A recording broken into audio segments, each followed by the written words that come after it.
बिस्मिल्लाहिर्रहमानिर्रहीम। अस्सलाम वालेकुम। मेरा नाम डॉक्टर एहसन है और आज हम जानेंगे प्लास्टिड्स के बारे में। Okay, so they are special protoplasmic double membrane bound organelle which function as chemical synthesizer and storage bodies। ठीक है, अब बेसिकली प्लास्टिड जो है ना, ये प्रोटोप्लाज्मिक है, यानी कि ये प्रोटोप्लाज्म में पाए जाते हैं। ठीक है, प्रोटोप्लाज्म ऑफ सेल। और ये डबल मेम्ब्रेन बाउंडेड ऑर्गेनेल्स होते हैं। ठीक है, इनके पास एक इनर मेम्ब्रेन होती है और दूसरी एक आउटर मेम्ब्रेन भी होती है। Okay, so this is the outer membrane and this is the inner membrane and their function as chemical synthesiser. अब बेसिकली होता क्या है कि क्लोरोप्लास्ट, क्रोमोप्लास्ट एंड ल्यूकोप्लास्ट, ये जो तीनों है ना, ये तीनों प्लास्टिड्स हैं। ओके, सो ये बेसिकली प्लास्टिड्स की टाइप्स हैं। सो क्लोरोप्लास्ट के अंदर क्या होता है, सपोज ये मैं क्लोरोप्लास्ट बना रहा हूँ। ठीक है, क्लोरोप्लास्ट के अंदर बेसिकली क्लोरोफिल होता है। सपोज ये मैं क्लोरोफिल बना रहा हूँ। ठीक है, और क्लोरोफिल के अंदर बेसिकली क्या होता है कि कार्बोहाइड्रेट जो है वो सिंथेसाइज होते हैं। ओके, सो क्लोरोफिल के थ्रू बेसिकली जो ग्लूकोज है ना वो बनता है। ओके, सो ये एक्ट कर रहा है एज ए केमिकल सिंथेसाइजर, यानी कि इसके अंदर क्या सिंथेसाइज हो रहा है, ग्लूकोज सिंथेसाइज हो रहा है। एंड स्टोरेज बॉडीज, ठीक है, प्लास्टिड्स के अंदर बेसिकली जो कार्बोहाइड्रेट, ये जो ग्लूकोज बना है, ये इसके अंदर स्टोर भी होता है, इसलिए हम इसे कहते हैं एज अ केमिकल सिंथेसाइजर, यानी कि ये सिंथेसाइज भी करता है ग्लूकोज। एंड स्टोरेज बॉडीज, और ग्लूकोज को और ग्लूकोज के अलावा जो मुख्तलिफ मॉलिक्यूल्स है ना, उनको भी ये स्टोर करता है। They are found in plants and algal cells mainly. ठीक है ना, ये प्लास्टिड्स जो है ना वो ज्यादातर प्लांट्स के अंदर और अलगल सेल के अंदर पाए जाते हैं। ठीक है, alga is a protoctist. Okay, basically all plastids are originated from specialized structure called proplastid। अब बेसिकली होता क्या है कि suppose this is a proplastid, PP is a proplastid. अब बेसिकली प्रोप्लास्टिड जो है ना, ये आगे चल के कन्वर्ट होता है प्लास्टिड में। ओके, सो प्रोप्लास्टिड ये इमेच्योर होता है while plastid is the mature one। Okay, so they are the immature. ठीक है ना, प्रोप्लास्टिड जो है ना ये इमेच्योर होते हैं, कलरलेस होते हैं। ठीक है ना, प्रोप्लास्टिड का कोई कलर नहीं होता। Occurring in cells of meristematic tissues. अब बेसिकली प्लांट्स के अंदर कुछ ऐसे टिश्यूज होते हैं जिन्हें हम कहते हैं मेरिस्टेमेटिक टिश्यूज। मेरिस्टेमेटिक टिश्यूज एक ऐसे टिश्यूज होते हैं जो कि खुद को डिवाइड करते हैं मुख्तलिफ सेल्स के अंदर। ठीक है, suppose this is a meristematic cell, ये मेरिस्टेमेटिक सेल है और ये डिफरेंशिएट हो गया, इसने खुद को डिवाइड कर लिया into different types of cells. ठीक है, इसने मुख्तलिफ प्लांट सेल में खुद को डिवाइड कर दिया। So this is the meristematic cell. So meristematic cells और मेरिस्टेमेटिक टिश्यूज के अंदर ये प्रोप्लास्टिड पाए जाते हैं। ठीक है, प्रोप्लास्टिड कहाँ होते हैं, मेरिस्टेमेटिक टिश्यूज के अंदर। It consist of double membrane enclosing granular stroma. ठीक है, प्लास्टिड के अंदर मैंने आपको बताया था डबल मेम्ब्रेन बाउंडेड ऑर्गेनल होते हैं ये। ठीक है, आउटर मेम्ब्रेन भी होती है इनके पास, इनर मेम्ब्रेन भी होती है, और इनके अंदर एक काफी सारा ऐसे फ्लूइड लाइक स्ट्रक्चर भी होता है। जैसे साइटोप्लाज्म नहीं होता, वैसे ही यहाँ पे फ्लूइड लाइक स्ट्रक्चर होता है जिसे हम कहते हैं स्ट्रोमा। ठीक है, इसे हम क्या कहते हैं, दिस इज द स्ट्रोमा। और स्ट्रोमा में काफी सारे ऐसे दाने दाने से होते हैं जिन्हें हम कहते हैं ग्रेन्यूल्स। ठीक है, so they multiply by division in meristematic cell and distributed to different cell where they become developed as different types depending upon environmental condition। अब बेसिकली होता क्या है कि ये जो प्रोप्लास्टिड है मेरिस्टेमेटिक सेल के अंदर, ये जो प्रोप्लास्टिड है ना, ये बेसिकली डिवाइड होते हैं। ठीक है, ये डिवाइड होके मुख्तलिफ प्लास्टिड में कन्वर्ट हो जाते हैं। ठीक है, कोई क्लोरोप्लास्ट में कन्वर्ट हो जाता है। ठीक है ना, कोई क्रोमोप्लास्ट में कन्वर्ट हो जाता है और कोई फिर ल्यूकोप्लास्ट में कन्वर्ट हो जाता है। वो बेसिकली डिपेंड करता है कि एक्सपोजर टू द लाइट। ठीक है, अब अगर मैं बात करूं क्लोरोप्लास्ट की, सो क्लोरोप्लास्ट जो है ना ये मेनली लीव्स के अंदर पाया जाता है। ओके, क्रोमोप्लास्ट की मैं बात करूं तो ये पाया जाता है फ्लावर्स में एंड फ्रूट्स में। बाकी जो ल्यूकोप्लास्ट है ना ये पाया जाता है हमारे रूट्स के अंदर।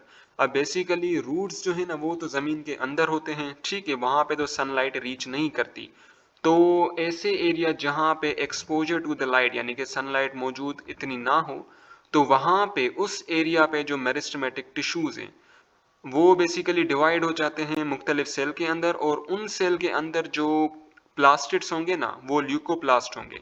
ठीक है, वंस अगेन रूट्स के अंदर, यानी कि अगर मैं रूट्स की बात करूं तो वहाँ रूट्स तो अंडरग्राउंड होते हैं। ठीक है, वो तो ज़मीन के नीचे होते हैं, वहाँ पे तो सनलाइट पहुँचती नहीं है। ठीक है, सो वहाँ पे बेसिकली ल्यूकोप्लास्ट पाए जाते हैं। ठीक है, लेकिन अगर मैं बात करूं स्टेम की या लीव्स की तो वहाँ पे तो सनलाइट पहुँचती है, इस वजह से जो प्रोप्लास्टिड है ना वो वहाँ पे डिफ्रेंशिएट हो जाता है into chromoplast and chloroplast. Okay, so exposure to the light की वजह से ये जो प्रोप्लास्टिड है ना वो डिवाइड हो जाते हैं into chloroplast, chromoplast and leucoplast. ठीक है, अब पहले बात करते हैं क्लोरोप्लास्ट की।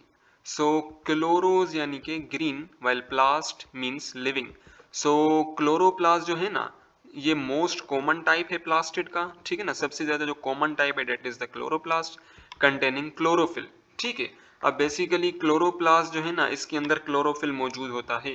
सो this is the structure of chloroplast. ठीक है ना, इसके अंदर क्लोरोफिल मौजूद होता है और ये मैं आगे चल के आपको डिटेल में बताऊंगा इसी वीडियो के अंदर। which gives green color to plant and a site of photosynthesis। अब बेसिकली प्लांट्स का या जो लीव्स है ना इनका ग्रीन कलर क्यों है?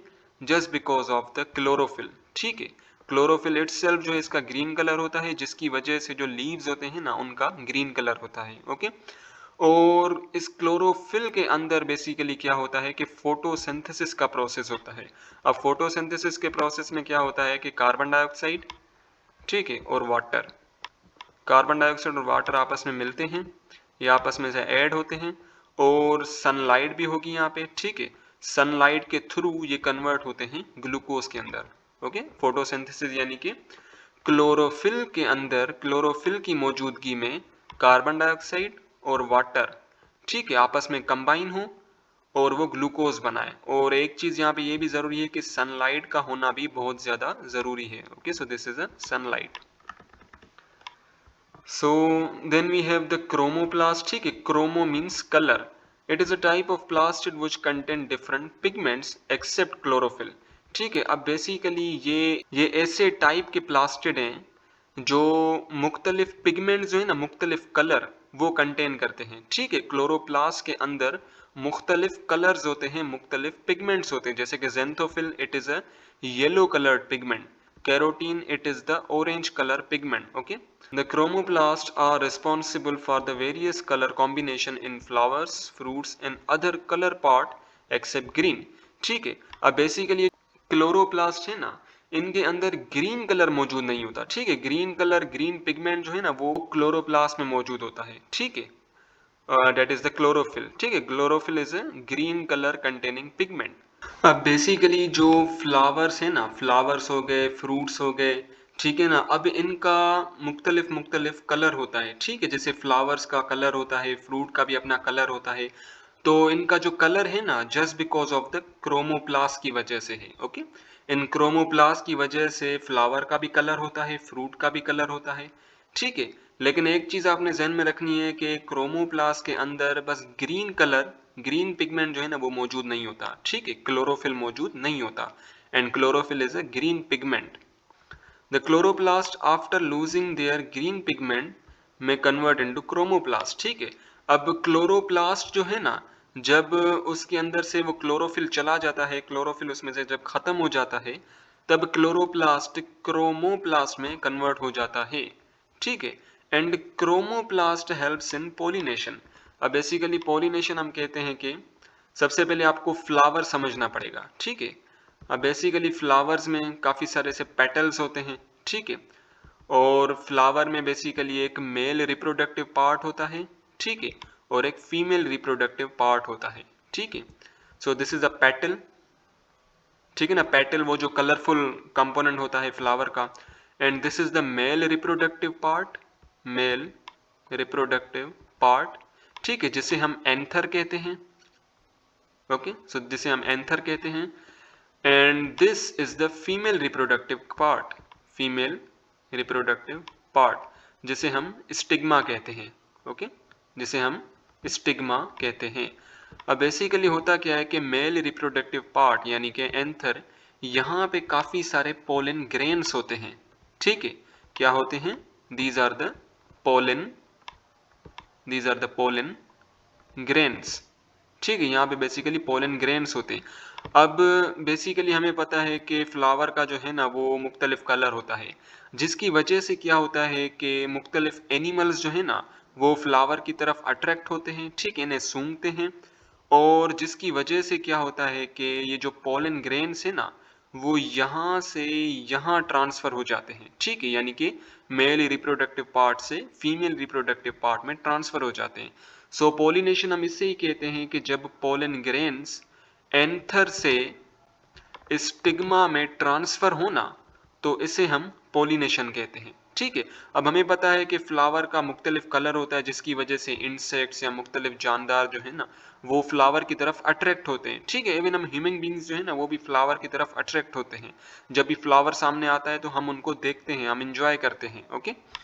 सो जब वो वहाँ आते हैं, इन्हें टच करते हैं, सूंघते हैं, तो जिसकी वजह से पोलन ग्रेन्स जो है यहाँ से यहाँ ट्रांसफर हो जाते हैं, and this is the pollination. अब इस क्रोमोप्लास्ट की वजह से ये पोलिनेशन हो रही है, क्यों? क्योंकि ये कलर कौन दे रहा है, ठीक है, कलरफुल ये जो कंपोनेंट है, कलरफुल पिगमेंट्स जो है वो किसके अंदर मौजूद है, क्रोमोप्लास्ट के अंदर, ठीक है। फ्लावर का कलर जो है ना वो किसकी वजह से है, क्रोमोप्लास्ट की वजह से। अगर क्रोमोप्लास्ट नहीं होता तो फ्लावर का कोई कलर ही नहीं होता, okay. Then we have the leucoplast, ठीक है, ल्यूकोज मींस कलरलेस, ठीक है। So these are the colourless plastid, ठीक है ना, ये ऐसे प्लास्टिड हैं जो कि कलरलेस होते हैं, ठीक है।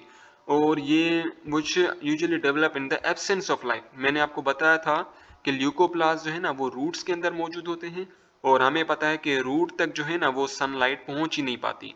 सो in the absence of light they are present in the roots, they are found in all underground part, ठीक है, जितने भी अंडरग्राउंड पार्ट है ना जो कि जमीन से नीचे हैं, वहां पे बेसिकली ये ल्यूकोप्लास्ट मौजूद होते हैं। And storage organ of plant, ठीक है ना। अब प्लांट के अंदर जो रूट्स होती है ना, suppose these are the roots, roots जो है ना ये बेसिकली क्या है, स्टोरेज ऑर्गन है। स्टोरेज ऑर्गन क्यों कहा, बिकॉज इसके अंदर कार्बोहाइड्रेट, प्रोटीन, लिपिड्स ये बेसिकली क्या होते हैं, स्टोर होते हैं, ताकि यही कार्बोहाइड्रेट, प्रोटीन और लिपिड इस प्लांट को एनर्जी प्रोवाइड कर सकें। And they store food material, ठीक है ना, जैसे कार्बोहाइड्रेट हो गया, लिपिड हो गया, प्रोटीन हो गया, on the basis of their storage material, okay.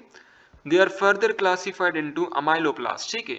अब अमाइलोप्लास्ट क्या है, ये भी एक ल्यूकोप्लास्ट का टाइप है जो कि कार्बोहाइड्रेट को स्टोर करता है, ओके। अगर मैं बात करूं इलायोप्लास्ट की, तो ये भी एक ल्यूकोप्लास्ट का टाइप है जो कि लिपिड को स्टोर करता है। और अगर मैं बात करूं प्रोटियोप्लास्ट की, it is also a type of leucoplast जो कि प्रोटीन को स्टोर करता है, okay. Now let's come to the structure of chloroplast, ठीक है। So chloroplast are formed only in green parts of plant, ठीक है। क्लोरोप्लास्ट प्लांट्स के उन्हीं पार्ट्स के अंदर पाया जाता है जो कि ग्रीन होते हैं, ठीक है। अब आप मुझे बताएं कि प्लांट का कौन सा पार्ट ग्रीन होता है, लीव्स ग्रीन होते हैं, ओके। सो क्लोरोप्लास्ट जो है ना ये बेसिकली लीव्स के अंदर मौजूद होता है। एंड सम प्रोटिस्ट, ठीक है ना, आप कुछ प्रोटोक्टिस्ट होते हैं, these are the microorganism, ठीक है, उनके अंदर भी क्लोरोप्लास्ट मौजूद होता है, ओके। सो क्लोरोप्लास्ट जो है ना इसके पास डबल मेम्ब्रेन होती है, ठीक है ना। सो this is the structure of chloroplast, ठीक है, ये इसकी आउटर मेम्ब्रेन है और ये इसकी इनर मेम्ब्रेन है, ठीक है। और आउटर मेम्ब्रेन और इनर मेम्ब्रेन के बीच में थोड़ा सा स्पेस होता है। Suppose this is outer membrane and this is the inner membrane. So इस आउटर मेम्ब्रेन और इनर मेम्ब्रेन के बीच में ये थोड़ा सा स्पेस मौजूद होता है, ओके। सो इस क्लोरोप्लास्ट के अंदर ये जो आप फ्लूइड लाइक मटेरियल देख रहे हो ना, ये वाला, इसे हम स्ट्रोमा कहते हैं, ठीक है। और इस क्लोरोप्लास्ट के अंदर ये काफी सारे ऐसे सिक्के की तरह, क्वाइन की तरह आप स्ट्रक्चर देखेंगे। इन क्वाइन को हम कहते हैं थालाक्वाइड, ठीक है। ये मैं एक क्वाइन जो है ना, ऐसे एक क्वाइन को बाहर निकाल रहा हूँ, ठीक है, ये जो गोला गोला सा है ना, इसे हम बेसिकली कहेंगे थालाक्वाइड। और काफी सारे थालाक्वाइड मिल मिल के क्या बनाएंगे, ग्रेनम बनाएंगे, ओके। काफी सारे थालाक्वाइड मिलके ग्रेनम बनाएंगे। और मुख्तलिफ ग्रेनम जो है ना, डिफरेंट ग्रेनम, ये आपस में यूं कनेक्टेड भी होते हैं, जैसे आप देख सकते हैं यूं आपस में कनेक्टेड है, ओके। और दूसरी बात ये है कि सपोज ये मैं ग्रानम बना रहा हूं, ठीक है, ये बेसिकली क्या है, ग्रानम है, ठीक है, ये इसमें काफी सारे थालाक्वाइड्स हैं, ओके। और ये दूसरा ग्रानम है, ठीक है। और ये काफ़ी सारे ऐसे थालाक्वाइड से बना हुआ है। ओके, अब क्या होता है कि एक थालाक्वाइड जो है ना, ये इन दोनों ग्रानम को भी आपस में कनेक्ट करता है और इस थालाक्वाइड को हम कहते हैं इंटरग्राना। ओके, इसे हम कहेंगे intergrana. So now come to the point. Okay, so they are double membrane, ठीक है, इनके पास दो मेम्ब्रेन होती है, a little space present between them, ठीक है, इन दोनों मेम्ब्रेन के बीच में बहुत ही लिटिल स्पेस होती है। और जो आउटर मेम्ब्रेन होती है ना, which is permeable due to presence of protein called porin just like mitochondria। अब बेसिकली होता क्या है कि suppose this is the outer membrane of chloroplast, ठीक है, ये आउटर मेम्ब्रेन है क्लोरोप्लास्ट की, and this is the inner membrane. अब इस आउटर मेम्ब्रेन में क्या होता है कि काफी सारे प्रोटीन्स होते हैं जिन्हें हम पोरिन्स कहते हैं, ठीक है। हमने माइटोकॉन्ड्रिया के अंदर भी पढ़ा था कि माइटोकॉन्ड्रिया की आउटर मेम्ब्रेन में भी क्या होते हैं, काफी सारे पोरिन्स होते हैं, और मुख्तलिफ मॉलिक्यूल्स जो है ना, जितने भी मॉलिक्यूल्स हैं वो इन पोरिन के थ्रू क्लोरोप्लास्ट के अंदर दाखिल होते हैं। ओके, लेकिन जो इनर मेम्ब्रेन है ना, ये सिलेक्टिवली परमिएबल है, यानी कि ये कुछ सब्सटेंस को अंदर आने की इजाजत देगी, कुछ को नहीं देगी, ठीक है। while the inner membrane is differentially permeable, ठीक है, differentially permeable कहने या selectively permeable कहने बात एक ही है, यानी कि ये कुछ सब्सटेंस को अंदर आने की इजाजत देगी, कुछ को नहीं देगी। The inner membrane encloses a semi-fluid material called stroma, ठीक है, मैंने आपको बताया था स्ट्रोमा क्या है, it is the fluid-like material, okay, it is a semi-fluid like material which is present in the chloroplast। Stroma contains various enzymes, DNA, RNA, ribosome, ATP and NADP। ठीक है, अब बेसिकली स्ट्रोमा के अंदर ये जो fluid है, उस fluid के अंदर काफी सारे एंजाइम्स होते हैं, ठीक है। ये जो क्लोरोप्लास्ट है इसके पास डीएनए भी होता है, ठीक है, हमने पढ़ा था कि माइटोकॉन्ड्रिया के पास भी डीएनए होता है। सो क्लोरोप्लास्ट जो है ना, ये भी सेमी ऑटोनोमस एग्जिस्टेंस रखता है, ठीक है, और ये खुद डिवाइड भी हो सकता है। इसके स्ट्रोमा में एंजाइम्स होते हैं, डीएनए होते हैं, आरएनए होते हैं, ठीक है, राइबोसोम्स होते हैं, और राइबोसोम की साइज जो है ना, वो 70s होती है। ओके, और स्ट्रोमा के अंदर एटीपी भी होता है एंड एनएडीपी भी होता है। Okay, the interconnected stacks of hollow membranous sac are embedded in stroma. अब यहाँ पे बेसिकली बात की जा रही है कि काफी सारे जब थालाक्वाइड आपस में मिलते हैं ना, तो वो एक ग्रानम बनाते हैं, ठीक है, और वो जो काफी सारे ग्रानम है ना, वो इंटरकनेक्टेड होते हैं, ठीक है, आपस में जुड़े हुए होते हैं। The individual sac is called thylakoid, ठीक है, वो जो एक सिक्का था, एक इंडिविजुअल जो सिक्का था, उसे हमने कहा thylakoid. And stack of sac is called granum, और काफी सारे थालाक्वाइड जब आपस में मिलते हैं तो उन्हें हम ग्रानम कहते हैं। ओके, सो थालाक्वाइड को यहाँ सैक कहा गया है। ओके, और ग्रानम सिंगुलर है, इसका प्लूरल क्या होगा, grana. The thylakoid membrane contains green pigment which is chlorophyll as well as other pigments. Okay, so suppose कीजिए ये मैं थालाक्वाइड को बाहर निकाल रहा हूँ। ओके, ये मैंने सिक्के को बाहर निकाल दिया। अब इस सिक्के में बेसिकली इसकी मेम्ब्रेन भी होती है। Okay, so this is the membrane of this thylakoid, और इसकी मेम्ब्रेन में क्या होता है, ऐसे काफी सारे पिगमेंट्स होते हैं, ठीक है, पिगमेंट जैसे कि क्लोरोफिल हो गया, ठीक है, क्लोरोफिल हो गया, ठीक है, और मुख्तलिफ पिगमेंट जैसे कि जेंथोफिल हो गया, कैरोटीन हो गया, ये तमाम के तमाम पिगमेंट जो है ना, ये इस थालाक्वाइड की मेम्ब्रेन में पाए जाते हैं। Okay, so thylakoid membrane contain green pigment which is chlorophyll as well as other pigment like xanthophyll, ठीक है ना, which is yellow coloured pigment, and carotene which is the orange colour pigment, ठीक है, pigment कुछ भी नहीं है, just colour है। Okay, There is another thylakoid which connect the grana with each other called intergrana। मैंने आपको बताया था कि जब दो ग्राना होते हैं ना, दो ग्रानम को आपस में एक थालाक्वाइड कनेक्ट करती है, और उस थालाक्वाइड को हम कहते हैं इंटरग्राना। ओके, नाउ 50 और more than 50 thylakoid pile to form granum, ठीक है, ग्रानम कैसे बनता है, जब 50 या 50 से ज्यादा जब थालाक्वाइड आपस में मिलते हैं ना, पाइल होते हैं ना, पाइल यानी कि मिलना, तो ये ग्रानम बनाते हैं। द इंटरग्राना आर यूजुअली कलरलेस, ठीक है, वो जो इंटरग्राना था, ठीक है, कौन सा, ये वाला इंटरग्राना, जिसने क्या किया था, इन दोनों ग्रानम को आपस में कनेक्ट किया हुआ था। तो ये जो इंटरग्रानम है ना, वो इज अ थाइलाक्वाइड, ये क्या होती है, कलरलेस होती है, ठीक है, क्यों, क्योंकि इसके पास कोई पिगमेंट ही नहीं होता, कोई कलर ही नहीं होता। Okay, The chloroplast is also a semi-autonomous structure due to presence of its DNA, RNA in ribosome. ठीक है, अब चूंकि क्लोरोप्लास्ट के अंदर भी डीएनए पाया जाता है, आरएनए पाया जाता है और राइबोसोम्स पाए जाते हैं, ठीक है, जिसकी वजह से क्लोरोप्लास्ट जो है ना वो सेमी ऑटोनोमियस एग्जिस्टेंस रखता है, यानी कि वो खुद डिवाइड भी हो सकता है, उसके अंदर प्रोटीन्स भी बन सकती है क्योंकि राइबोसोम है इसके अंदर। The chloroplast is a special type of energy converting organelle. ठीक है, अब बेसिकली क्लोरोप्लास्ट के अंदर क्लोरोफिल मौजूद होता है और क्लोरोफिल के थ्रू क्लोरोफिल क्या करता है, सनलाइट होती है ना उसको एब्जॉर्ब करता है, ठीक है, उसको चूसता है और कार्बन डाइऑक्साइड और वाटर को कन्वर्ट करता है ग्लूकोज के अंदर। ठीक है, सो this is the process of photosynthesis जिसमें लाइट एनर्जी केमिकल एनर्जी में कन्वर्ट हो रही है। लाइट एनर्जी कौन सी, वो जो सनलाइट, वो कन्वर्ट हो रही है केमिकल एनर्जी में। केमिकल एनर्जी क्या, यानी कि फूड, वो जो ग्लूकोज मैंने आपको यहाँ पे बताया था, suppose this is a carbon dioxide and this is a water. ठीक है, और फोटोसिंथेसिस में क्या होता है, ऐसे ग्लूकोज बनता है। ठीक है, और यहाँ पे यूं सनलाइट आएगी, ओके, और क्लोरोफिल भी मौजूद होना चाहिए। ठीक है, क्योंकि क्लोरोफिल के अंदर ये सारी चीजें हो रही होती हैं।